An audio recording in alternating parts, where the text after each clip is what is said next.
Então, os estágios da mente heróica, visto que o apego aos benefícios egoístas não adentraram o seu coração e não houve queda no veículo da libertação individual, não houve queda no Hinayana, você não está acorrentado à prisão do samsara. Aqui está falando de alguém que estava já percorrendo um caminho, de alguém que já tomou votos, que está seguindo, buscando se aproximar e buscando se manter na via do Mahayana. Né? Lembrando que nós temos sempre essa diferença entre o Mahayana e o Hinayana.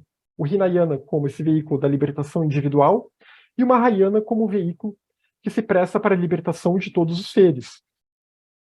A gente vai ver uma crítica ao Hinayana lá voltando para alguns dos primeiros sutras Mahayana, né, e personagens nos dias iniciais, os primeiros dias do Mahayana, como Mahadeva, que vão falar bastante sobre o fato de que essa libertação do Hinayana, ela não é uma libertação final. A pessoa ela consegue se desligar do samsara, mas não é o nirvana final de um Buda. E o próprio Hinayana, ele não promete tornar ninguém Buda. Né? A literatura, os sutras Hinayana, e são sutras bons, profundos. Esses sutras, eles vão falar sobre a pessoa se tornar um arhat, não um Buda. Né? Então, ainda não é aquele nível último de um Buda, alguém que vai girar a roda do Dharma, conforme é explicado pela literatura Mahayana. O arhat seria alguém que estaria, do ponto de vista aí da linguagem iniciática dos solos, né, lá do Yogacara Bhumi, do século IV, seria alguém que estaria no sétimo, sexto para sétimo solo, mais ou menos. Né? Aquela pessoa que se desliga do samsara, aqui tentando fazer um paralelo com a senda do Mahayana, porque na verdade são duas sendas paralelas, né? A Hinayana e o Mahayana. A Hinayana ela tem um fim e o Mahayana tem um outro fim, que vai incluir parte dessa senda Hinayana, mas vai além. Então, se a pessoa está no caminho do Mahayana e ela troca de veículo, ela pensa, deixa para lá esse papo de bodhicitta, eu quero saber da minha própria libertação, né? Se ela muda a perspectiva filosófica que ela tinha antes, e ela passa a não concordar mais com o Mahayana, e passa a se voltar somente para o Hinayana, para as técnicas do Hinayana, e para o que o Hinayana diz acerca da compreensão da existência, acerca da compreensão do que é o eu e tudo mais, é claro que isso aqui é visto como uma queda. Não que o Hinayana seja um caminho ruim, não que seja um caminho mau, não é. É melhor que as pessoas se libertem do samsara, ainda que até o fim deste kalpa, e depois tenham que voltar, do que elas ficarem zanzando por aí, causando mais perturbação. Mas o ideal é o voto Mahayana. Porque sem os gurus do Mahayana, sem os bodhisattvas, o Dharma desaparece. Sem os bodhisattvas, não haverá mais Budas. Porque são os bodhisattvas que continuam a disseminar o Dharma e continuam, então, a dar a possibilidade para que outras pessoas entrem no caminho e façam o caminho completo, né? Percorram o caminho completo que leva ao Budado, que é o caminho que os próprios bodhisattvas estão também. Então, desse ponto de vista, o Nirvana Hinayana, que não é considerado o Nirvana último, de fato, ele é visto como uma espécie de um Nirvana egoísta. É claro que é um egoísmo, não é esse egoísmo grosseiro que a gente tem no dia a dia, na nossa vida normal, mas seria uma outra forma de um egoísmo mais sutil, né, no sentido de alguém que realmente quer somente a sua própria libertação. Outros sutras Mahayana, como Shirimala Sutra, vão falar um pouco sobre isso também, sobre essa questão, né, de como você dá as costas para os outros seres, ignorando, né, ou não reconhecendo que todos os seres, tudo que existe, cada átomo tem uma natureza Buda, tem uma natureza luminosa dentro de si.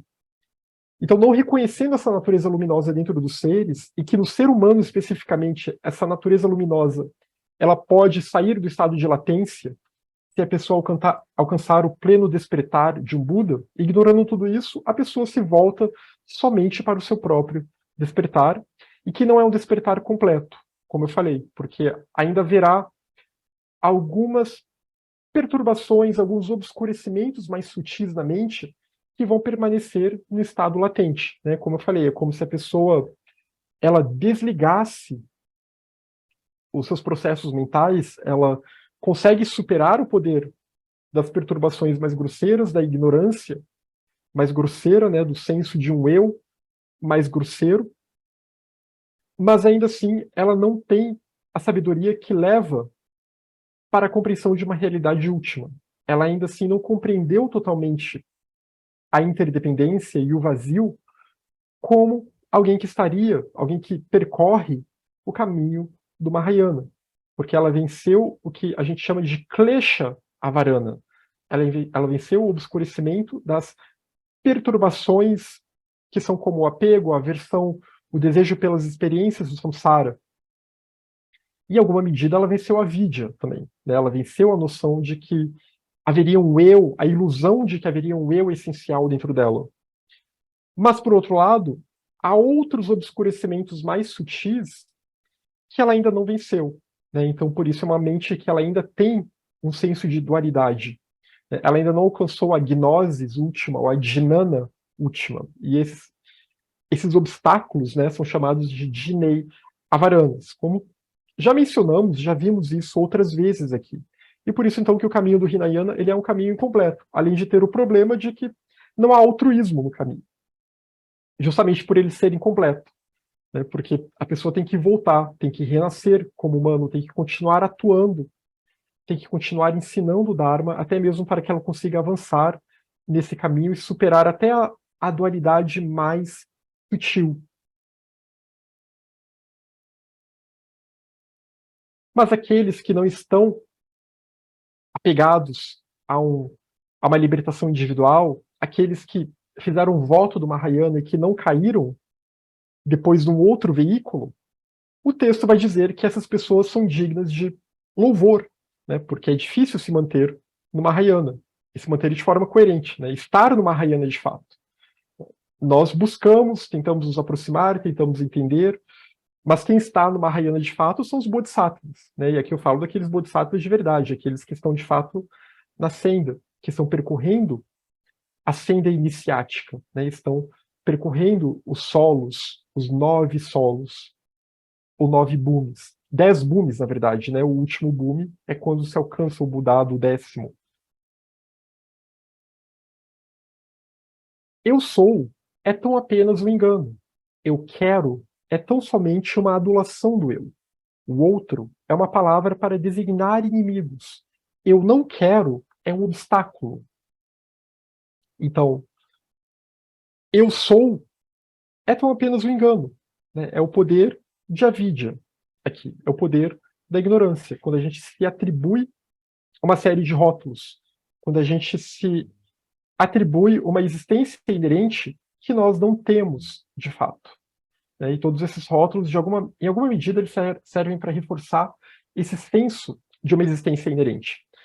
Então, se o eu é vazio de existência inerente, então eu sou é tão somente um engano. Né? Isso que eu chamo de eu, ele surge mediante causas e condições, ele surge mediante uma inter-relação e uma interdependência entre todas as coisas. Eu quero, o texto aqui vai dizer, né, é tão somente também uma adulação do eu, nesse sentido de que esse eu que quer coisas, né, e que rotula essas coisas nesse mecanismo da mente entre aquilo que é o meu e aquilo que ameaça o que é o meu. Então, eu busco aquelas coisas para reforçar esse senso de separatividade, né? É um desejo que ele é ignorante, é um querer que ele é ignorante. Então, por isso que esse quero, ele é só uma adulação desse mesmo eu, que é só um produto dessa ignorância. O outro é uma palavra para designar inimigos. O outro, então, é visto como um obstáculo. O outro, ele é visto como algo que ou vai beneficiar esse eu, ou então vai ameaçar esse eu em algum momento. Né? Fica sempre nessa relação dúbia com o outro. Então fica sempre nesse eu versus outros, sempre nesse jogo, enquanto nós estamos aqui no samsara, no reino do desejo, né, no Kama Dhatu. Eu não quero é um obstáculo. Então, o outro é uma palavra para designar esses inimigos, e quando eu digo que eu não quero algo, aí já vem a aversão, né? Eu quero estar ligado ao apego. Eu não quero já estar ligado àquelas coisas que eu vejo como obstáculos, né? Aquelas coisas que me causam aversão. Então, sempre nesse jogo do apego e aversão que resultam da ignorância, né? A gente tem aqui a vidya sendo representada por esse eu sou, e depois temos o eu quero, que é o apego, e temos o eu não quero, que é a aversão. E temos esse outro aqui que designa esses inimigos, que esse outro ele vai estar ligado também aos nossos apegos, nossas aversões, vai estar ligado a um senso de inveja ou a um senso de arrogância, e daí por diante. Então, eu e outros são termos de divisão. Essa perspectiva de entender o mundo somente sob essa ótica. E, de novo, né, é sempre bom lembrar que o budismo ele não nega a realidade relativa. A proposta é encontrar o caminho do meio. O caminho do meio aqui, bem entendido, é Madhyamaka. Então, é não cair nem na ideia de que nós temos um eu inerente, mas também não cair na ideia de que nada existe. Então, eu e outros, eles são termos de divisão se a gente só consegue olhar o mundo sob esse prisma. Se a gente não consegue perceber a realidade, para além disso, ver que isso é uma superfície, que ela existe como uma superfície, mas que para além dela, eu e outros, essa dualidade, para além disso, ela é pura interdependência. Então, eu e outros são termos de divisão. Apego e aversão são palavras de conflito. Né? Estão sempre ligados, são termos que vão ser usados de uma mente que está guiada pela ignorância para o conflito. Né? Essas palavras que em sânscrito, né, vão ser traduzidas como apego, como aversão, como raga, dvesha, e outras palavras também, que podem ter esse tipo de tradução, sempre ligadas a essa mente que ela está confusa, né? Porque ela vê o mundo apenas sob o prisma da ignorância, apenas sob o prisma do eu sou. E eu sou aqui nesse sentido, né, de eu sou um eu. Eu sou um eu inerentemente existente. Quem se apega a tais distinções não está pronto, ele vai dizer no texto, né? A parte completa, quem se apega a tais distinções que não consegue conceber, né? Aí pode entrar também o klesha da dúvida, que é aquela dúvida no sentido de descrença. Quem não consegue conceber um outro modo de vida, um outro modo de viver a realidade, de experienciar a realidade, não está pronto para o Dharma. Não está pronto para o Dharma profundo, vai dizer o texto. Porque a pessoa ela ainda tem um grande apego a esse modo de vida samsárico. Se o sábio deseja conquistar os inimigos, então ele deve primeiro sacrificar o eu. Né? Colocar o eu em sacrifício. Que essa palavra, eu não sei como estava no tibetano, né? Mas a gente pode até pensar que essa palavra em português, na sua raiz, ela está ligada àquela ideia do sagrado ofício. Né? Então, colocar o eu para servir, né? Entender que o eu ele é um instrumento para nós usarmos no caminho. Um instrumento para que a gente use no caminho para a iluminação, né? Para servir aos outros seres. Ele não é a medida de todas as coisas, ele não é um fim em si mesmo. Porque o eu não é um Atman. Ele não é um ser. Não é o ser. Ele é uma concepção que surge. Ele é uma concepção que surge mediante causas e condições, mediante esse mecanismo de conceituação que nós temos, que faz com que a gente experiencie isso que a gente chama de eu dessa forma. Assim como outros reinos que também estão, cujos seres também estão presos no samsara, como os animais, os devas, os asuras, os fantasmas famintos, eles também estão afligidos por esse senso de eu, de uma forma diferente da nossa, talvez, mas também vão experienciar essas mesmas dificuldades que nós experienciamos, né, de um apego devido a um desejo por experiências no samsara, devido a algum tipo de ignorância que nos afeta. Né? E cada reino, então, vai manifestar essa ignorância dentro da forma como eles mesmos se constituem. Né? Claro que a forma como a vidya se manifesta no animal não é exatamente como na gente, né? Porque a gente tem outras capacidades que os animais não têm. Inclusive, nós temos a possibilidade de nos libertarmos desse mecanismo que os animais não têm. De modo que quando alguém me insulta, se o sábio deseja conquistar os inimigos, deve sacrificar o eu. De modo que quando alguém insulta ou diminui o eu, não haverá reação na mesma moeda. Não há mais um apego forte ao eu para que a gente reaja na mesma moeda. Né? E o eu ele é muito frágil, né? E se ofende muito fácil. Principalmente hoje em dia, que as pessoas querem toda hora dar suas opiniões e debater, etc. Sempre foi assim. Mas hoje é muito evidente, né? Como as pessoas vivem estressadas porque estão sempre batendo boca com alguém em algum momento do dia. Isso sempre é um eu que se insulta, né? Que se insulta com uma opinião alheia, com algo que ele sente que ameaça a sua visão de mundo, que ele sente que ameaça algum objeto de apego que ele tem. Mas então uma atitude budista seria não responder, não reagir na mesma moeda. Mesmo quando alguém o fere, o lado do eu não é tomado. Outra atitude budista, não tomar esse lado do eu. Né? Pensar que se esse eu é vazio, e se ele é uma construção que surge, né, nesse mecanismo de conceituação a partir da reunião de causas e condições, a partir dos nossos agregados, esse eu não vai morrer, entre aspas, se alguém o ofender. Né? Esse ferir aqui está muito nesse sentido de uma ofensa verbal. Esse eu ele não vai morrer. A mente que se identifica com esse eu, o fluxo mental, também não vai ser destruída por causa disso. Então, colocar as coisas no seu devido lugar. Né? E por isso você não vai tomar o lado do eu. Você não vai sentir uma necessidade de reagir na mesma moeda. E mesmo que alguém o destitua de seu corpo, de suas posses, de sua vida, ainda assim, uma atitude budista é ter confiança no karma.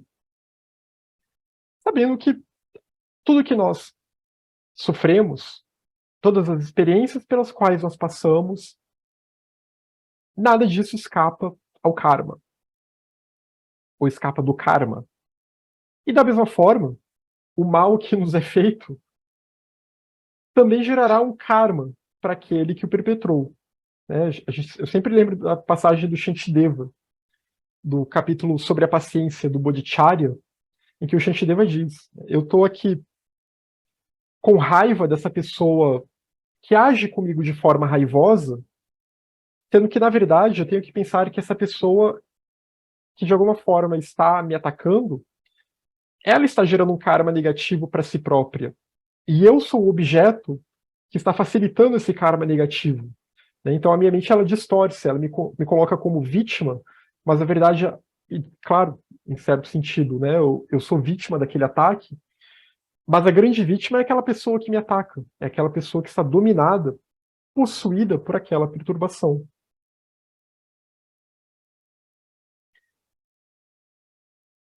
Se alguém responder a atos de generosidade de forma negativa, faltou o espaço aqui entre esse responder e o a, então se alguém responder a atos de generosidade de forma negativa, o praticante não se perturba nem por um instante.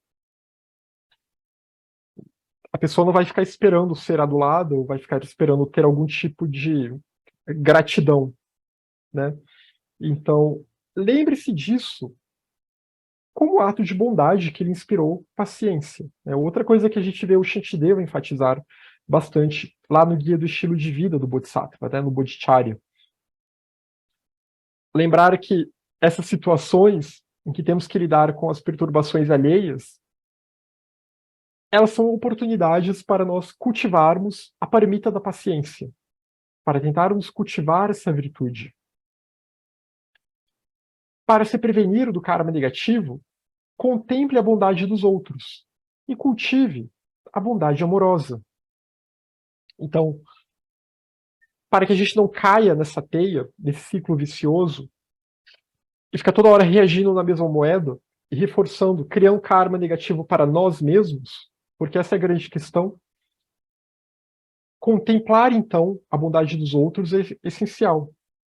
Então, pensar que todos os seres têm seus momentos de bondade. Todos os seres podem ter sido nossas mães, podem ter nossas mães no futuro. Vê-los como nossas mães. Isso se dá até em duas etapas em alguns textos. Primeiro você vê seres como as suas mães, mas chega um momento, então, que você passa a vê-los como seus filhos, na verdade. Então, contemple a bondade dos outros e cultive a bondade amorosa. Cultive Maitri. Essa é uma tradução possível de Maitri, mas Maitri é esse estado de consciência, essa bondade amorosa que, no seu estado mais puro, ela é sem esforço, justamente porque ela reconhece o potencial luminoso em todos os seres. Ela reconhece a natureza Buda em todos os seres. Então, é esse amor incondicional, que não é uma bondade amorosa voltada para uma personalidade, mas ele é realmente impessoal. Muito próximo de Bodhicitta, muito próximo. Maitri está ligado ao Bodhicitta, está ligado à mente do despertar ou à mente altruísta. Então, é uma virtude a ser buscada. E como eu falei, não é exatamente um sentimento. A gente pode ter sentimentos de bondade amorosa com as pessoas, mas o sentimento ele vai e volta. No caso aqui, realmente um estado de consciência. O sentimento ele é muito condicionado, essa relação eu e outro. E como nós estamos a nossa mente ela está presa à ignorância, os sentimentos bons eles flutuam e depois dão lugar a sentimentos ruins, etc. As emoções negativas. Já um estado de consciência é o estado de uma mente contemplativa, uma mente que ela nunca se desliga dessa bondade amorosa. Por isso que shamatha, buscar a estabilização mental, é essencial. Buscar essa estabilização mental para que a gente não perca em vista essas virtudes. E medite sobre os traços negativos das más companhias. Contemple as falhas do samsara. Esse é um ponto do trecho, em que ele vai falar sobre aquela pessoa que está cercada por más companhias. Qual atitude ela deveria ter, já que ela ainda não consegue desenvolver direito às paramitas, ela está cercada por essas más companhias. Más companhias aqui pode ser entendido de várias formas, mas principalmente com pessoas que te desencaminham do Dharma, ou pessoas que de alguma forma reforçam os seus vícios, te estimulam a agir de acordo com os vícios, ou que reforçam visões errôneas, e daí por diante. Então, se a pessoa já está buscando o Dharma, na hora da prática de meditação, pensa nessas más companhias e medite sobre os defeitos dessas pessoas. Não no sentido de desprezo ou para se sentir superior, nem nada disso. Mas meditar como traços que podem estar em nós também. E traços que precisam ser superados. Traços que são fontes de perturbação. Que são perturbação. E assim contemple as falhas do samsara. Observa a vida daquela pessoa e vê como ela está sempre agindo de uma determinada forma e sempre sofrendo e sempre repetindo ciclos. Talvez ele sugira isso sobre as outras pessoas, porque a gente fazer isso sobre nós mesmos, no início a gente pode acabar se enganando de muitas formas, né? A gente pode querer colocar debaixo do tapete, a gente pode querer dourar a pílula. Então, foca nos defeitos dos outros de início. Mas isso é uma prática meditativa, até porque a atitude mahayana é evitar cair em fofoca, né? É uma ação errônea da fala. Não é ficar falando mal dos outros, nem nada do tipo. Mas é analisar e com uma atitude compassiva. E pensar que isso são falhas do samsara. Essas atitudes, elas só resultam em mais insatisfação e mais sofrimento. E você desenvolve, obviamente, uma intenção compassiva em relação a essa pessoa. E pensando que essa pessoa ela é um exemplo, na verdade, do samsara. Ela é um exemplo de todos os seres que estão presos e sofrendo no samsara. Então, isso é um jeito de também, ao mesmo tempo, refletir sobre as falhas do samsara, refletir sobre o sofrimento e buscar gerar compaixão.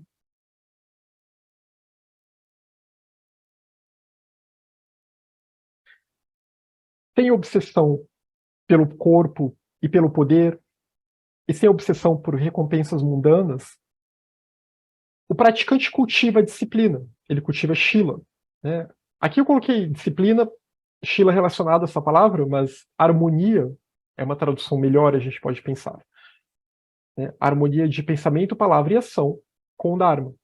E cultiva a paciência, cultiva kshanti, e se torna alguém digno de homenagem pelo seu exemplo. Né? Um exemplo que pode ser seguido de alguém que está no caminho para a libertação do samsara. Então, aquilo que a gente já viu em outros textos, né? A gente viu bastante isso no Siksa Samuchaya, né? Não ter obsessão com o corpo, embora seja necessário cuidar e proteger dele, porque ele é o nosso barco, que vai nos levar para outra margem.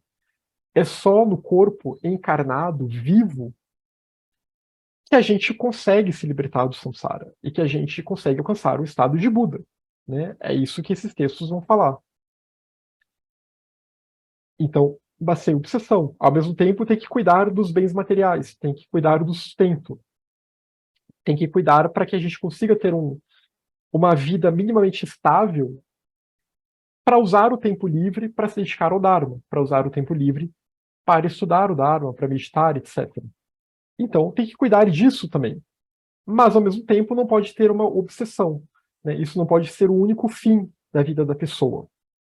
O acúmulo de bens materiais somente por esse acúmulo. Não pode virar uma ambição, porque esses bens se perdem. Né? A pessoa morre, isso não vai adiante, obviamente, e a pessoa se perdeu no apego. Então, cuidar de tudo isso é uma forma de colocar Shila em prática. É uma forma de buscar essa conduta harmônica na vida. E, ao mesmo tempo, evitando se engajar em ações danosas, ações não virtuosas, e aproveitando o momento. Aproveitando o momento para, de alguma forma, se dedicar ao Dharma, porque em algum momento a gente vai morrer. Né? E a próxima vida já está batendo na porta. E para isso tem que ter paciência também. Né? Tem que ter muita paciência no caminho para aguentar, suportar as provações, as quedas, suportar as próprias perturbações que não vão se resolver de uma forma muito rápida, de forma instantânea, não vão se resolver numa única vida só, muito provavelmente. E paciência com a impermanência, né? Aceitar a impermanência das coisas. Vocês que se apegam à permanência, que sofrem o peso do samsara, se desejam alcançar nesta vida curta a semente da meta última, por que lhes falta vontade, mesmo quando há oportunidade? Que força demoníaca os possuiu? Então, se ao mesmo tempo a gente almeja de alguma forma ao Dharma, a gente tem tempo livre, mas ainda não consegue se desapegar dessa ilusão de que há uma poderá haver algum tipo de contentamento permanente no samsara, algum tipo de felicidade permanente, e ao mesmo tempo a gente sofre por isso, porque os nossos desejos sempre resultam em insatisfação e sofrimento, mas mesmo assim a gente não consegue, nesta vida, alcançar a semente da meta última. O que é essa semente da meta última? É realmente a pessoa se dedicar ao Dharma. É a pessoa tomar o voto do Bodhisattva e passar a se dedicar de fato ao Mahayana. Passar a se dedicar de fato ao grande veículo. A oportunidade, a tempo livre, teve acesso ao ensinamento. Mas por que falta vontade? Que força demoníaca os possuiu? Não há garantia de que haverá a mesma oportunidade na próxima vida. Pode até haver, mas a depender do nosso karma, pode ter mais dificuldades. A depender do nosso karma, talvez não venha tão facilmente. Né? Talvez nessa vida a gente tenha tido acesso ao ensinamento jovem, talvez na próxima, só quando estivermos muito mais velhos. Talvez na próxima vida a gente tenha que se deslocar e viajar grandes distâncias para conseguir ter acesso ao ensinamento. Enquanto nessa vida pode ter vindo de forma muito mais fácil. Mas mesmo assim a nossa mente ela distorce as coisas, né? Ela não consegue dar o devido valor para isso, para essas condições favoráveis, que são tão raras, tão difíceis de obter e fáceis de perder.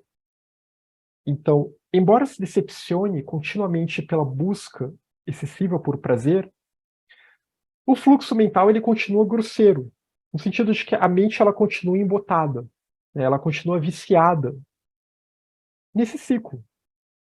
Afinal, isso é o samsara.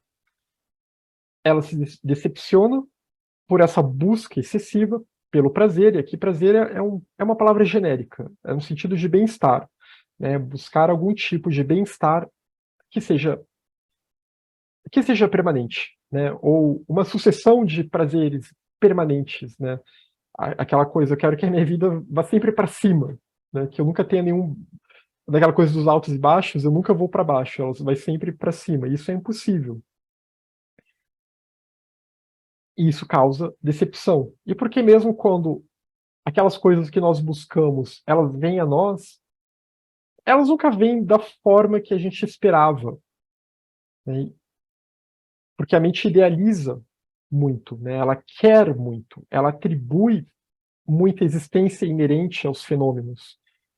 E aí, quando eles não nos dão os objetos dos prazeres, dos desejos, não nos dão aquilo que queríamos, a gente se decepciona, mesmo com coisas aparentemente boas que chegaram a nós. Se continuar a deixar de renunciar às perturbações mentais ou às aflições, né, aos kleshas, aos próprios defeitos, né, aos nossos vícios que reforçam o poder dessas perturbações em nós, continuará a sofrer decepção atrás de decepção. Enquanto a gente não resolver essa questão da nossa mente, não treinar a nossa mente e não buscar essa transformação da mente por meio do estudo, da reflexão e da meditação, a gente vai continuar se decepcionando, né? E a gente vai estudar o Dharma e vai se decepcionar com o Dharma também. E a gente vai tentar meditar um pouquinho, mas sem o devido esforço, a gente vai se decepcionar com a prática da meditação. A gente vai frequentar grupos, reuniões, vai estar aqui no Zoom e vai se decepcionar com tudo isso, porque a gente vai pensar nada disso está fazendo efeito, mas nada disso está fazendo efeito porque nós não estamos colocando energia suficiente nisso. Então, vira decepção atrás de decepção. Se continuar a deixar de ter em conta o bem-estar de todos os seres, e conforme a mente vai ficando embotada, né, ela vai esquecendo esses compromissos, esses ideais, esses votos. Ela vai pensando que talvez não vale a pena, que talvez esse caminho não vai levar para lugar nenhum. Não é nem que ela vai deixar de ter compaixão, nem isso. Mas, né, deixa as coisas como estão, não há o que ser feito. Então, assim ela vai abandonando o Mahayana, né, vai abandonando essa meta de se aproximar do grande veículo. do veículo universal. E assim vai buscando apenas as suas próprias necessidades, os seus próprios desejos. Você trairá a todos dessa forma. O eu e os outros. Né? Você trai a si próprio, porque você se afasta de um caminho que poderia levá-lo à libertação do sofrimento. Você traiu a sua mente, né? Porque você se comprometeu com algo. Você pensou no seu bem-estar futuro, nas suas próximas vidas, nos seus próximos nascimentos. Só que agora você deu as costas a tudo isso. Então, você acabou de trair a si próprio, de trair a sua própria mente. E também traiu os outros, né? Porque no caso do Mahayana, foi feito um voto do Bodhisattva. A pessoa está se direcionando para o Mahayana, ela está se direcionando para Bodhicitta, né? Para aquele nível inicial de Bodhicitta, aquele nível intencional, né? Aquela Bodhicitta intencional. A intenção de auxiliar todos os seres. E é claro que auxiliar todos os seres, em termos budistas, Mahayana, significa auxiliá-los a se libertar do samsara. Só que agora você parou com isso, né? Porque você não se dedica mais ao Dharma. Você não está mais no caminho. Você se desligou disso. Você está deixando de pensar nisso, né? A mente, ela não tem uma boa contínua lembrança do Dharma aqui, ela não está vigilante, e ela foi se abatendo com essas decepções, com as insatisfações, e ela então está cada vez mais embotada e pesada nesse processo samsárico, né? Então, podia até ter dado alguns passos para frente, mas agora está dando vários passos para trás. E fica focado apenas nos problemas, nas picuinhas desta vida. Ao se focar apenas nesta vida e em seus benefícios, os seus pensamentos perturbadores se tornarão cada vez mais grosseiros, né? Porque agora você tem um foco só no eu. A gente perde, perde de vista o foco do contínuo de renascimentos, né? O foco de que a mente ela é chamada de um contínuo ou de um fluxo, justamente porque ela passa por vários nascimentos, é como a correnteza de um rio. Se a gente perde isso em vista e deixa essas águas paradas, foca apenas nesta próxima vida, essas águas vão ficar cada vez mais insalubres, né? A nossa mente vai ficando cada vez mais insalubre, porque ela só vai buscar o seu benefício próprio. Então, ela se torna um poço de perturbações, né? Os apegos, a aversão, né? A busca por experiências que, de alguma forma, lhe deem algum tipo de felicidade impossível de encontrar nesta vida samsárica, olhando somente para uma vida ainda por cima, isso vai se tornar cada vez mais forte. Então, as águas da mente, realmente, elas vão ficando ainda mais turvas. E por isso, a mente fica mais grosseira, mais densa, mais pesada. A pessoa, aqui pode ser um exemplo de uma pessoa, então, que vai ter uma vida totalmente materialista. Uma vida dotada, então, buscando apenas uma felicidade do ponto de vista materialista. Em todas as suas ações, você convida dor e sofrimento. Se nós nos voltamos apenas para o nosso próprio bem-estar e apenas para os benefícios desta vida, as nossas ações são guiadas pelas perturbações mentais. Elas são guiadas pelo poder de Klesha Avarana, né, desse obscurecimento das aflições. Ela está obscurecida. Então, as nossas ações vão sempre convidar dor e sofrimento, porque isso é o samsara. Em todas as suas ações, você perde o propósito real, né? Aquele propósito real de se tornar um Buda, de despertar o potencial máximo de um ser humano, ele se perde. Você fica sempre errando o alvo, nas ações, porque você busca felicidade, mas você acaba atingindo um outro alvo, né? Você acaba com mais sofrimento, com mais insatisfação, né? E o karma vem como um trator. Desce nas outras vidas, né? Independente da pessoa acreditar ou parar de se focar nessa preocupação com outras vidas, elas existem, haverá outros nascimentos, e o karma continuará vindo como um trator. Isso ocorre porque o apego ao eu está na raiz.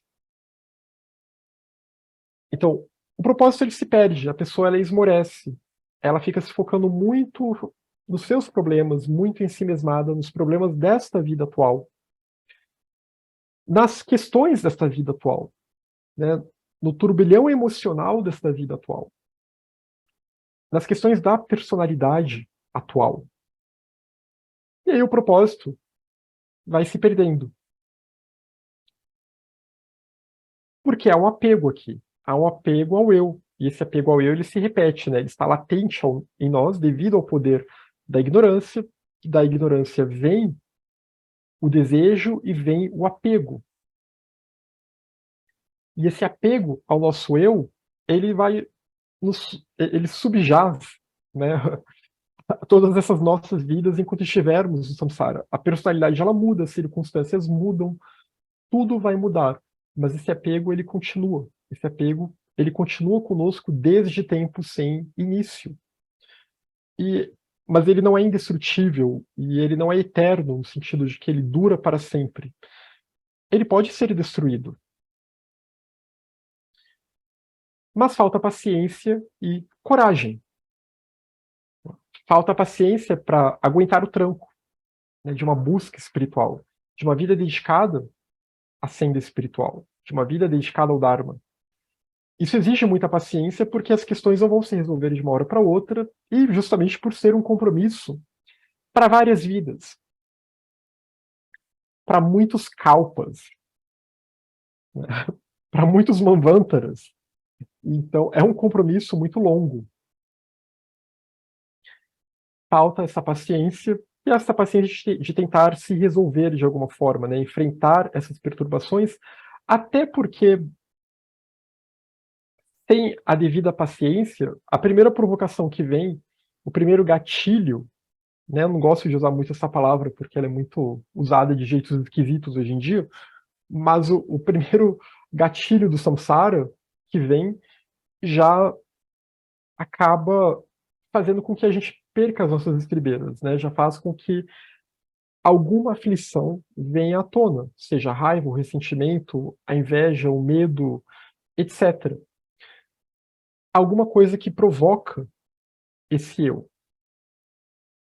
Então, falta paciência para conseguir transformar esses estados mentais e essa paciência ela vai estar ligada muito a Shila, né? Kshanti vai estar ligado muito a Shila, a paramita da harmonia, que também às vezes pode ser traduzido como uma ética ou disciplina guiada pela ética, no sentido de que se a pessoa não se organizar, não tentar organizar a vida e domar essa carruagem de alguma forma, e realmente as coisas não vão acontecer por inércia, né? E a nossa tendência é seguir a inércia, seguir o esforço menor.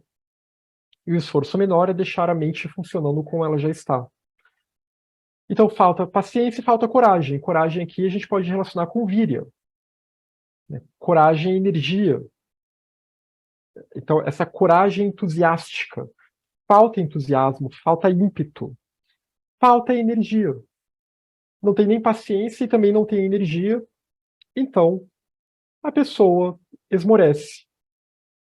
E ela perde o propósito. E ela esquece. E a mente fica embotada. E aí ela vai se decepcionando cada vez mais, né? Porque ela vê que, não, espera aí, eu tive acesso a tudo isso e nada funcionou. Mas é sempre um eu que está preocupado consigo próprio, que não consegue tirar o foco de si próprio. E esse é um dos problemas também. Por causa disso, o solo da bondade amorosa, o solo de Maitri, ele está estéril, né? Aquele solo secou, né? Ele não é mais um solo fértil.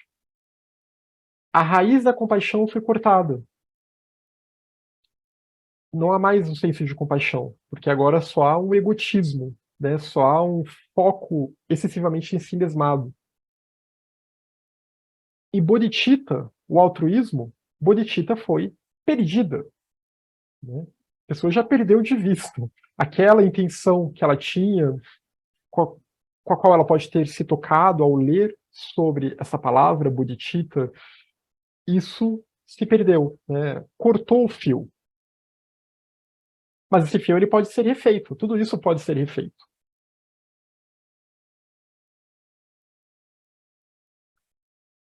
Então aqui ele está descrevendo o processo de alguém que vem tropeçando no caminho, né? Que vem tropeçando no caminho sem parar. Que é a história de todos nós, a história de todo mundo que está buscando, de alguma forma, se aproximar de uma senda espiritual, de um caminho espiritual mais profundo. Só que aí ele vai dizer, então, que tudo agora fique no passado. Tudo isso agora fica no passado. De agora em diante, você não colocará mais grandes expectativas em ninguém. Esperar que alguém resolva os problemas para você. Idealizar muitos outros, que também estão sofrendo pelos mesmos conflitos. A gente vê isso muito em grupos, que as pessoas ficam colocando muita idealização nas outras pessoas, e aí quando elas veem, mas eu frequento uma sanga budista, e aquelas pessoas ainda têm vaidade, têm apego, elas fofocam umas contra as outras, e é claro que essas coisas elas não podem acontecer num grupo, né? Elas têm que ser trabalhadas. Mas a gente também participa dessas perturbações. Então a gente não pode ficar com aquelas expectativas, esperar que todo mundo que está nesse caminho vá se comportar como, como um santo, né? Vá se comportar como alguém iluminado, se as pessoas não estão iluminadas ainda. Então não colocar grandes expectativas em ninguém. Né? Se o nosso eu não é confiável, se a gente está aqui toda hora refazendo e desfazendo as nossas metas e compromissos, tanto mundanos, mas também com a espiritualidade, com os outros seres, quem dirá os outros? Nada no samsara é confiável, então não coloque grandes expectativas em ninguém. As necessidades do eu, elas não serão mais vocalizadas nem dentro nem fora de si. Né? Não ficar vendo o mundo somente sob esse prisma do que eu quero e do que eu preciso. Em termos mundanos aqui. Né? Não está falando em termos de eu quero me libertar do samsara. Esse é um bom desejo. Né? Eu quero auxiliar os outros seres. Esse é um bom desejo. E o budismo vai distinguir, né, o que é bom e o que é ruim, obviamente. Não é só porque a gente usa a palavra desejo em português que tudo relacionado a isso vai ser ruim, muito pelo contrário. Mas a questão aqui são aqueles desejos e aquelas necessidades referentes a um egoísmo, referentes a um ponto de vista samsárico. E a gente tem sempre que tomar cuidado, né, com essas palavras. Eu sempre falo isso porque português não é sânscrito, não é tibetano. E infelizmente a gente não tem a mesma variedade de palavras. Né? Em sânscrito tem várias palavras que podem ser traduzidas como mente, mas elas se referem a aspectos diferentes ou a funcionamentos, funções diferentes da mente. Há diferentes palavras para apegos, para tipos diferentes de apego. Assim como a gente tem diferentes palavras para meditação, a gente tem diferentes palavras para compaixão, para os níveis de compaixão. Em português a gente não tem toda essa variedade, então a gente tem que tomar muito cuidado aqui. Mas então essas necessidades do eu, essas necessidades samsáricas, egoístas, deixar elas de lado, não vê-las mais nem dentro nem fora de si, né? Não ver mais os outros e as coisas do mundo como instrumentos para reforçar esse senso de eu, esse senso de separatividade, né? Ver os outros como escadinha ou como objetos. Não dê boas-vindas a pensamentos desnecessários. Tem um livro que acho que muitos aqui já leram que vai falar, cuidado com aqueles pensamentos ociosos, né? Não ficar dando muita atenção para aqueles pensamentos ociosos, porque quando vê a mente ela já está indo para perturbação de novo, né? Aquela ociosidade mental já está te levando para mais perturbação, vira uma tagarelice mental. Então, ficar atento aos pensamentos ruins, né, aos pensamentos danosos, mas também não deixar a mente muito ociosa, porque a mente era um instrumento também. Então vamos usá-la para a meditação, para a leitura, para a reflexão, para o cultivo de pensamentos virtuosos, para um foco adequado, né, tendo uma atenção adequada às nossas atividades mundanas e não mundanas. Então não ficar se remoendo, né? Porque esses pensamentos eles vêm e a pessoa fica se remoendo nesses pensamentos. E aí pode virar paranoia, pode virar uma série de coisas. Pode virar uma distração, né? Que quando viu a pessoa já perdeu muito tempo. Não siga a trilha das ações danosas cometidas no passado. Então, como Serling aqui está exortando, né? Se a pessoa quer seguir os estágios da mente heróica, o passado tem que ficar no passado. Agora o foco é no presente. É no presente para que tenha um futuro adequado. Então, não seguir o mesmo padrão de comportamento, o mesmo padrão de ações, não seguir essa trilha de ações danosas que foram cometidas no passado. Né? Vira a página.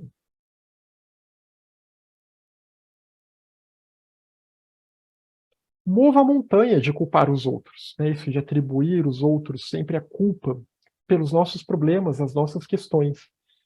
Porque tudo isso é o poder do karma em nós, né? O karma como um trator, esmagando todo mundo com samsara. Karma e kleshas, né? O karma e as perturbações, as ações guiadas pelas perturbações, destruindo todo mundo. Mas a gente não pode ficar sempre culpando os outros, né? Pelas coisas que a gente sofreu, porque de fato tudo isso está ligado ao karma. Os outros tinham escolha de ter agido de forma diferente? É claro que tinham. Mas eles escolheram agir daquela forma. E como a gente escolhe, então, responder a isso? Mova a montanha de culpar os outros. Né? Pense que isso é o samsara. Mova a montanha da busca pelos prazeres do samsara. Remova essa montanha do caminho. Porque é uma montanha. Né? É todo um emaranhado mental que ele forma montanhas em nós. É uma cadeia de montanhas perturbada. Então, remova tudo isso. Mova a montanha do apego ao eu.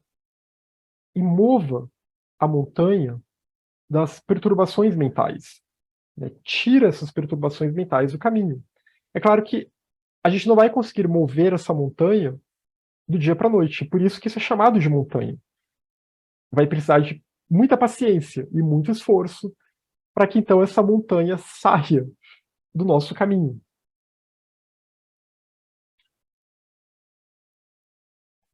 Contemple os seres como as suas mães, como a gente tem visto em muitos textos, né, ligados a essa literatura Lojong.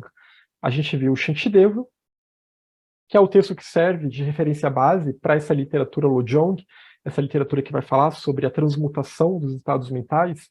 Então, contemplar os seres como as suas mães, e assim desenvolver compaixão por eles. Carregue o sofrimento de todos os seres em seus ombros. Seja pronto a carregar, a tomar o sofrimento dos seres para si. Né? Que a gente vai ver muito na linguagem. Pegue o sofrimento dos seres e leve-os para o seu coração. É claro que a gente tem que saber o tanto que a gente suporta aí nesse sentido. Mas é um senso de autossacrifício, né? Estar disposto a auxiliar os seres uma vez que se entende qual é a causa raiz de tudo. E se entende que existe um samsara, que estamos no samsara. Que o samsara ele existe desde tempo sem início, mas que ele pode ter um fim. Então, entendendo isso, a pessoa se dispõe, ela se dispõe a auxiliar os outros a se libertarem também. E é perceber que todos esses sofrimentos são um problema desse estado existencial, cognitivo em que nós estamos, deste plano de existência em que nós estamos. Mas que é possível um outro tipo de existência. Tome um outro tipo de existência que é uma não existência também, né? Sem cair aqui nos extremos. Tome os sofrimentos dos seres e torne o seu eu um objeto de ridículo. Então, focar nesse sofrimento dos seres, no sentido de tirar o foco do eu, né? Se despir do eu, se esvaziar de eu. Então, pensar nesses sofrimentos dos outros seres. E, de novo, também a forma como esses textos budistas falam não é pensar de uma forma de ficar chorando pelos outros seres. Não é ser que nem uma manteiga derretida.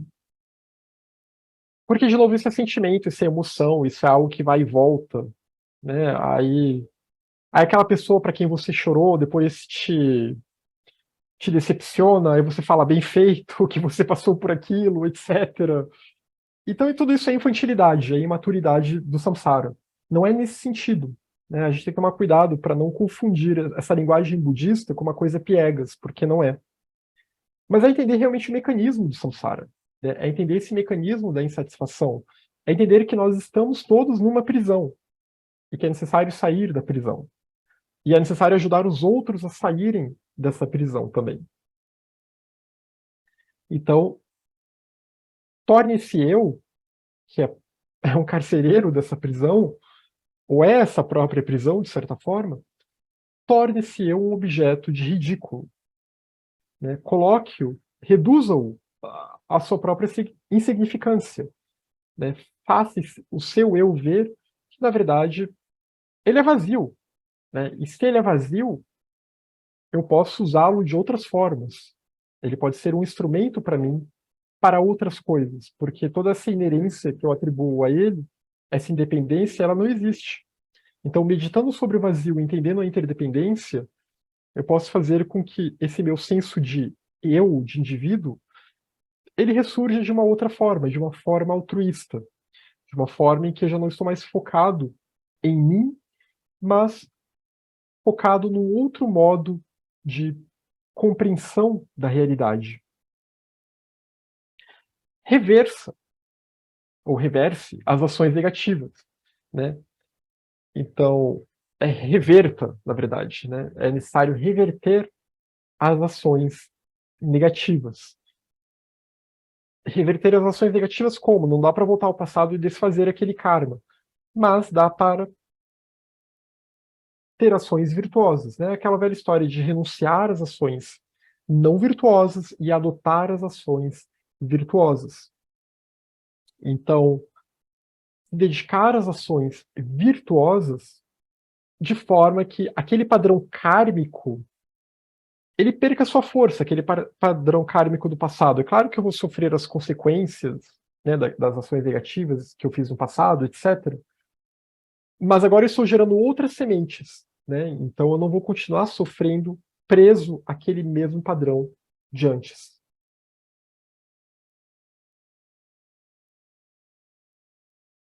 Dessa forma, corte o contínuo das aflições, esse contínuo dos kleshas, né? Porque eles estão acompanhando o fluxo mental. Então isso é um contínuo também, né? Corte o contínuo das aflições internas e externas em todos os tempos.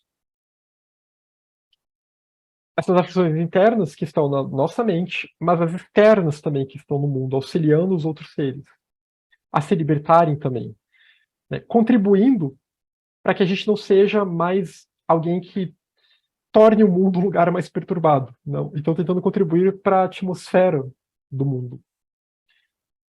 Nesse sentido, vai reduzindo o poder dessas aflições externas, as perturbações externas, que são as perturbações dos outros seres, né?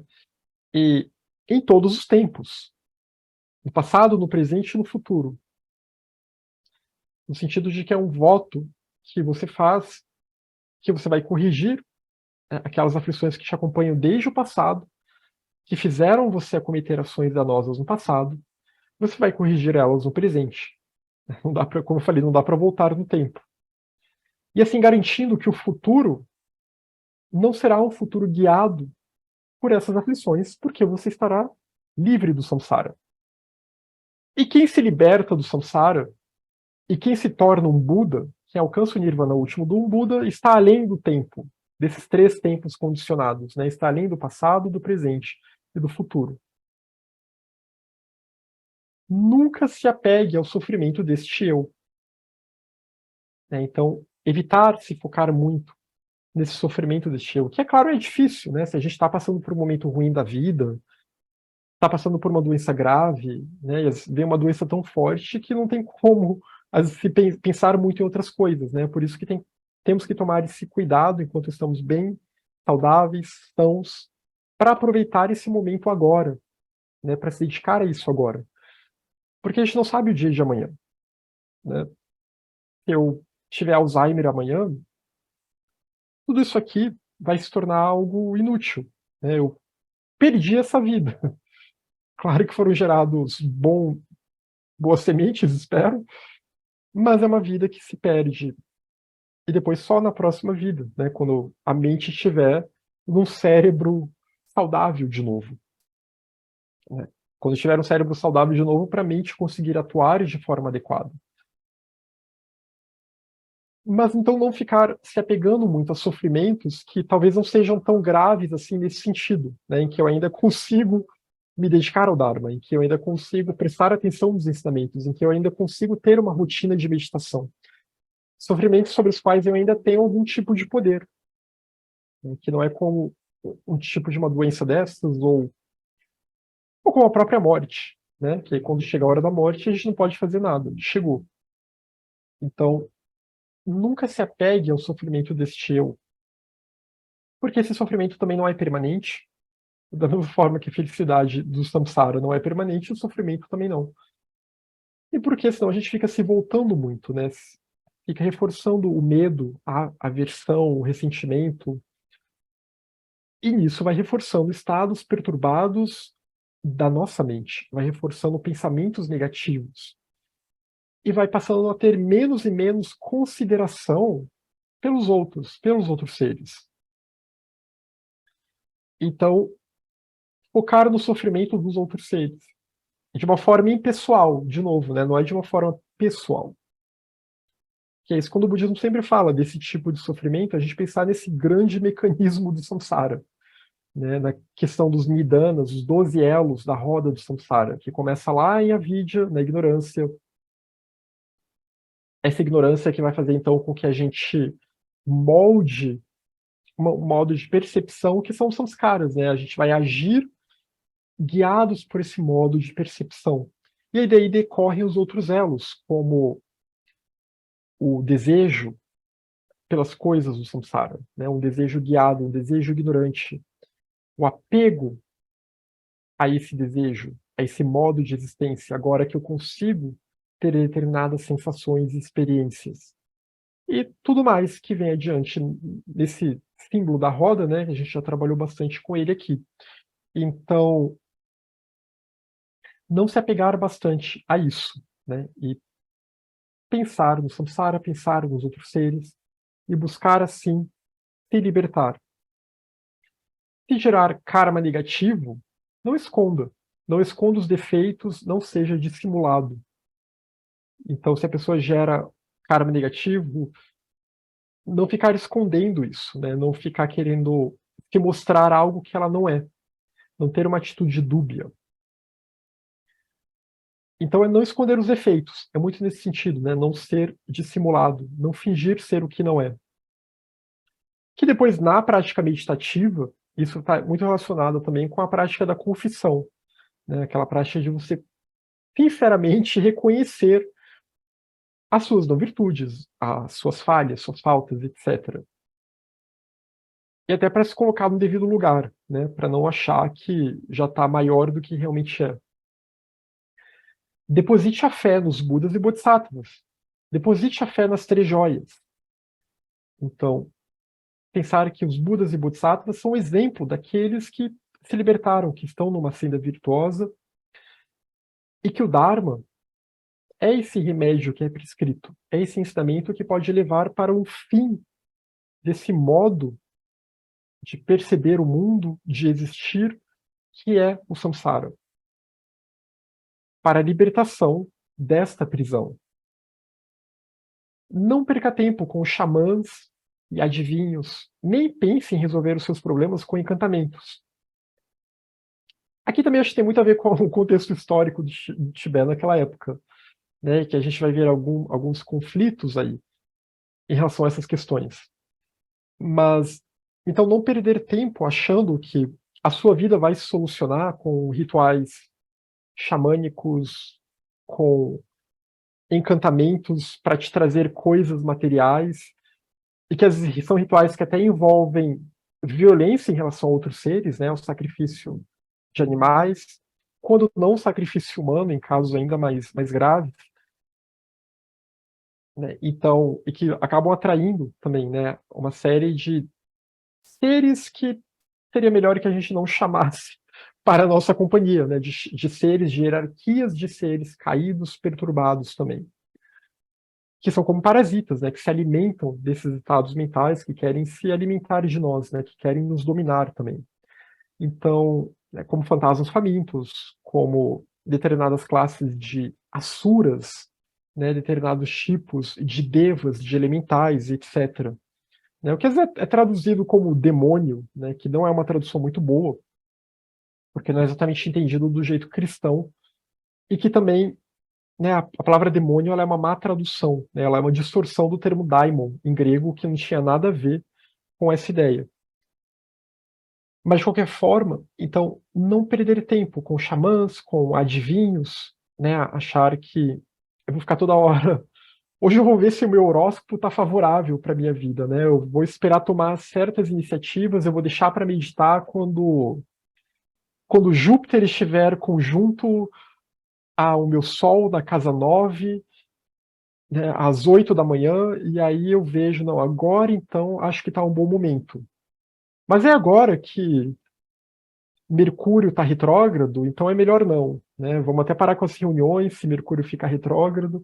Então fica sempre à mercê de oráculos, né? E não que eles não funcionem, mas tudo isso se refere a questões mundanas, a questões do samsara, e o Dharma está além de tudo isso, né? Uma pessoa que está no caminho, ela tem que ir além da personalidade, né? E esses oráculos, eles lidam muito com questões da personalidade, né? A astrologia, que eu dei o exemplo, né? O mapa astral, ele é ótimo, pode ser usado para, né, a gente conhecer algumas tendências em nós, mas se apegar muito a ele e achar que nós somos aquilo, nós estamos nos entregando, né? Nós estamos nos acorrentando e nos voluntariando para sermos instrumentos das nossas próprias aflições. Um Buda, um Bodhisattva, ele não está preocupado com o mapa astral, ele está muito além de tudo isso, porque tudo isso se refere à existência condicionada, né? Um Buda está além dessa influência, dessas, digamos, hierarquias planetárias, etc. Até que elas realmente nos influenciam tanto assim. Mas então, não perder tempo com essas coisas, achando que elas vão te dar alguma solução espiritual, etc.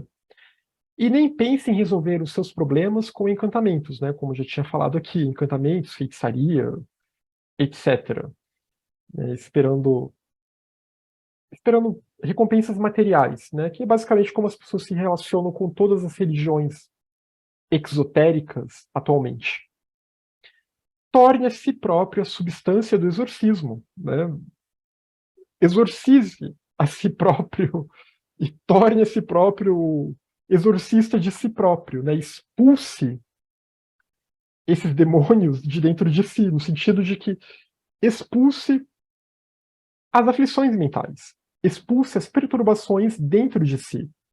Então, se torne uma mente poderosa, uma mente com energia, uma mente que não se deixa abater, não se deixa embotar pelas próprias perturbações, que afasta essas perturbações porque ela tem um foco claro, um foco no Dharma.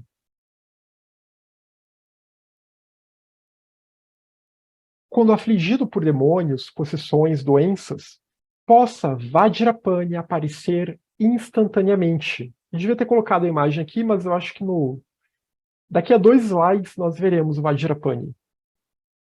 Bom, acho que dá para mostrar aqui. Então, que Vajrapani afaste as perturbações mentais, que Vajrapani afaste as perturbações externas, que Vajrapani afaste seres, criaturas que possam querer nos perturbar também. Vajrapani representa o aspecto poder da mente de um Buda, de uma mente plenamente desperta. Ele é o aspecto poder da natureza Buda latente em nós. Então, de certa forma, é uma representação de Virya, da Paramita Virya, né? Aquela paramita da energia, é aquela energia que supera os obstáculos, que destrói as ilusões do samsara, que afasta as perturbações, porque ela é pura e ela é poderosa. E ele tem essa cor, esse azul marinho que representa justamente uma mente Vajra, né? Uma mente que está purificada. E ele empunha com a sua mão direita o Dorit, ou o Vajra, né? A arma, que é como essa adaga de 2 pontas, que também ela é ligada à figura do diamante, né? Aquilo que é indestrutível. Vajra pode ser diamante, pode ser relâmpago, e também é representado por essa arma indestrutível. E ao mesmo tempo, com a mão esquerda, né, a imagem está espelhada. Então é o braço direito empunhando o Vajra e a mão esquerda segurando uma corda que serve para prender as aflições, né, e não permite que elas fiquem soltas na nossa mente. E ele é rodeado por chamas que queimam toda a mácula.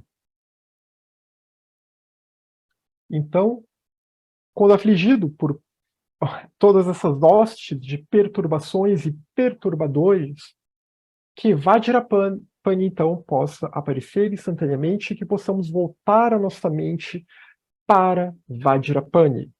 Né? Vajrapani não é um deus, não é uma entidade, não é um espírito.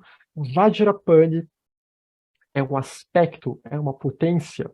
Vajrapani é um aspecto da natureza Buda, da natureza iluminada que está em nós e está em todos os seres. É um atributo dessa natureza. No passado, tomei apenas para mim mesmo o mérito das boas ações. Hoje, sou desestabilizado por doenças como resultado. Então, no passado, eu desconsiderei o meu bom karma, no sentido de que eu tive um bom karma, mas esse bom karma se esgotou porque eu acabei me distraindo, né, me voltando para ações egoístas, danosas, e essa desarmonia, depois ela causa doença. Né? A gente sempre pode pensar Shila como harmonia, e o contrário é a desarmonia. E essa desarmonia que tem a ver também com a ideia de karma, né? Pensar no karma como ações harmônicas ou desarmônicas. Então, essa desarmonia, ela pode se manifestar em nós também como doenças. Né? As doenças são isso também. Né? E o samsara, ele é naturalmente desarmônico. Por isso que no samsara todos os seres estão afligidos ao envelhecimento, à doença e à morte. Né? Não adianta querer tirar vantagem e falar aquele ali está doente, eu estou saudável, porque alguma doença virá para todo mundo em algum momento, né, da vida. Obviamente, né, todo mundo aqui já teve algum tipo de doença, e os outros seres que estão no samsara também eles vão ter algum tipo de sofrimento físico, porque infelizmente isso é da natureza do samsara.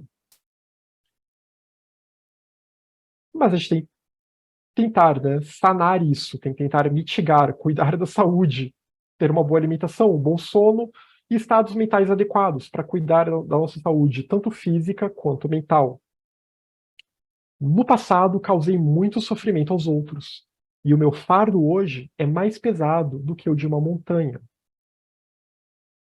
Então, se esse fardo é mais pesado do que o de uma montanha, será necessário muito esforço, muita paciência, muita energia, muita harmonia, muita generosidade, muita busca para compreender o vazio, para que seja possível tirar essa montanha do caminho, né? Para que seja possível desmontar essa montanha. Por isso que o caminho ele é longo. Só que esse é o estágio da mente heróica, né? A pessoa está realmente buscando superar tudo isso, né? Sair dessa cadeia montanhosa e alcançar uma outra cadeia montanhosa, né? Subir ao topo do Monte Meru e poder então proclamar o Dharma como alguém que de fato viveu o Dharma e que se tornou um nobre, um Arya Bodhisattva, ou que se tornou um Buda mais adiante. Então, esse texto ele foi mostrando, né, como o processo se dá, né, que ele se dá em meio a decepções, se dá altos e baixos, mas que chega um momento que a gente tem que ter essa iniciativa. A gente tem que buscar cultivar essa atitude na nossa mente, né, essa atitude de uma resolução e de um compromisso de que, não, está na hora de virar a página. Vamos tentar virar essa página. E qualquer virtude que eu tenha acumulado, dedico-as a todos os seres sencientes. Possam todos os seres alcançar o Dharmakaya, né? Já que essa é a natureza última de todas as coisas, é o Dharmadato. Se o Dharmadato é a natureza última de todas as coisas, né, é o elemento da sustentação, aquilo que sustenta é indestrutível, é o Nirvana último, é o Dharmakaya, que todos os seres então possam alcançar esse despertar, possam despertar para o Dharmakaya, possam despertar o Dharmakaya em si próprios.